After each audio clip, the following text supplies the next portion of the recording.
An overnight fire destroyed a Fort Worth bar that at one time was really the flashpoint for some conflict between police and the city's LGBT community. A 2009 police raid at the Rainbow Lounge drew complaints of police suppression. Fox 4's Phil Alvarado is outside the bar now with a look at the latest happening there. Phil.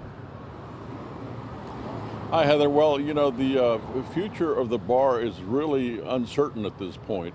And for a lot of people, they tell us that there's a lot at stake here. For one, the national attention that the bar drew in 2009 over that controversial police raid. Roger Fisher was stunned as he captured these images. And I live right behind there, so I was pretty worried.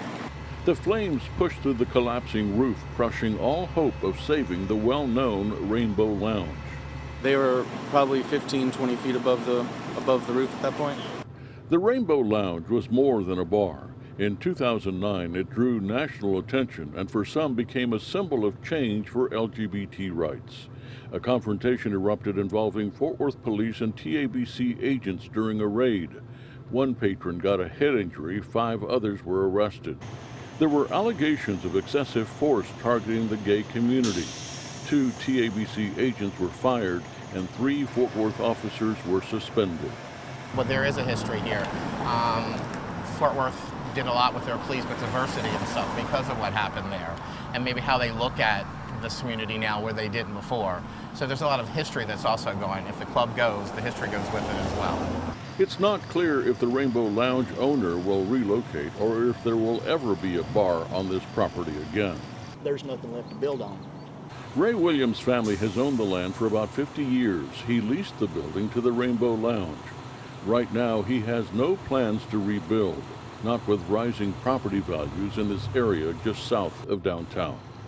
I know property values in this area have just skyrocketed in the last 3 years, so it may be more advantageous to just scrape and sell the land. Firefighters say that they think that the fire caused was accidental, maybe an electrical short with either an ice machine or some fans in the roof. Workers had just closed the bar when the fire started. There was no one inside at the time. Heather? All right, so Phil, I mean, it sounds like there's a lot working against that bar owner, but any options to keep the lounge at that current location?